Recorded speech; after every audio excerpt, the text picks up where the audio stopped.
आदाब, नमस्कार। आज मैं आपको फिर सुना रहा हूँ फेसीन एजाज साहब का एक अफसाना। उन्वान है ईद। सुनिए। ईद।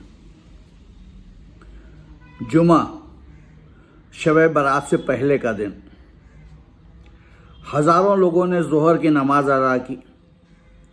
बहुत सारे लोग नमाज पढ़कर कब्रिस्तान में दाखिल हो गए जो मस्जिद से मुत्तसिल था। बड़े पीर की मज़ार पर कई लोग रात की ज़बरदस्त भीड़ से बचने के लिए आज दिन में ही हाज़िरी देने पहुंच गए।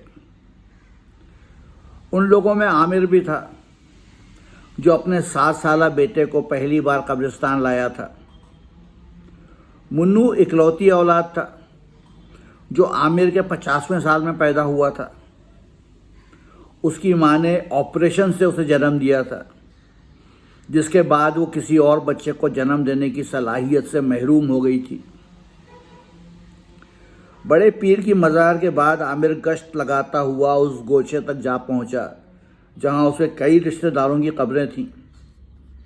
उसने अपने बेटे को उंगली से इशारा करके बताया, देखो मुन्नू, ये तुम्हारे दादा की कब्र है, उसके बाद वाली कब्र दादी की है, और वहाँ कोने में तुम्हारे दादा के अब्बू सोए हुए हैं। फिर बगल में तुम्हारी बड़ी फूफी हैं। अब मुझे देखना मुन्नू, हम फातिहा पढ़ेंगे और मेरी तरह तुम भी यूँ हाथ बांधकर दुआ मांगना। जैसा मैं करूँ तुम भी करना।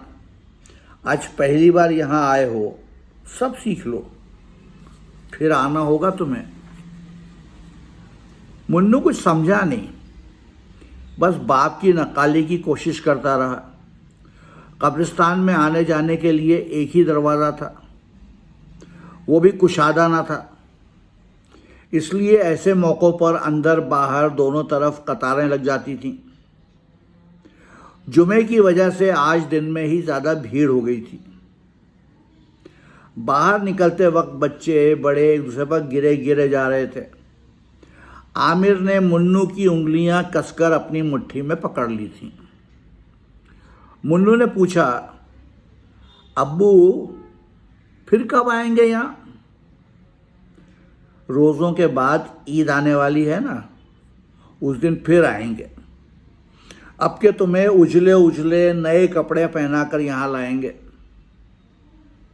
अब्बू, हम यहाँ आते हैं उस दिन ईद होती है क्या?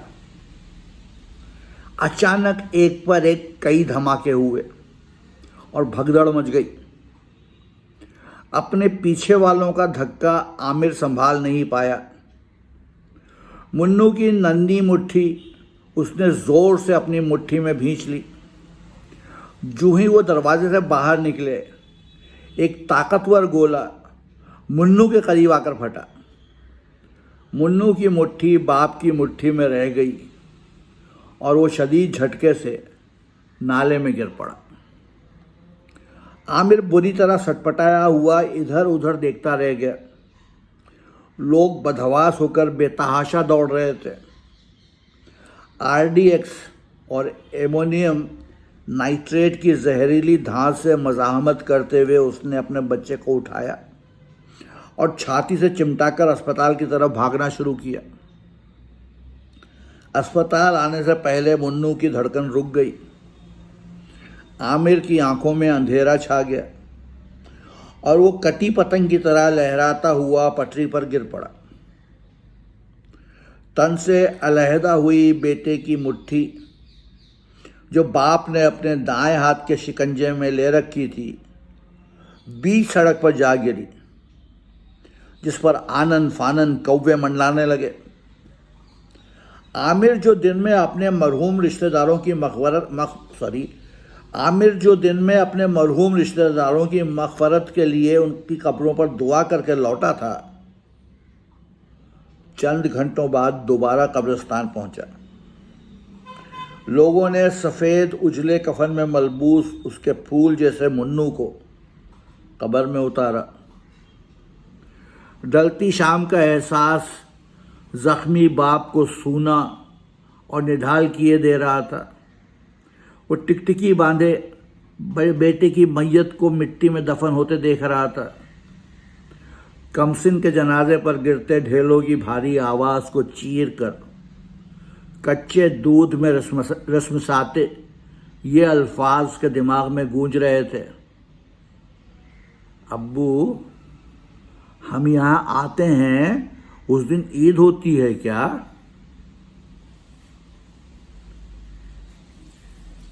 तो ये था फेसीन एजाज साहब का अफसाना ईद।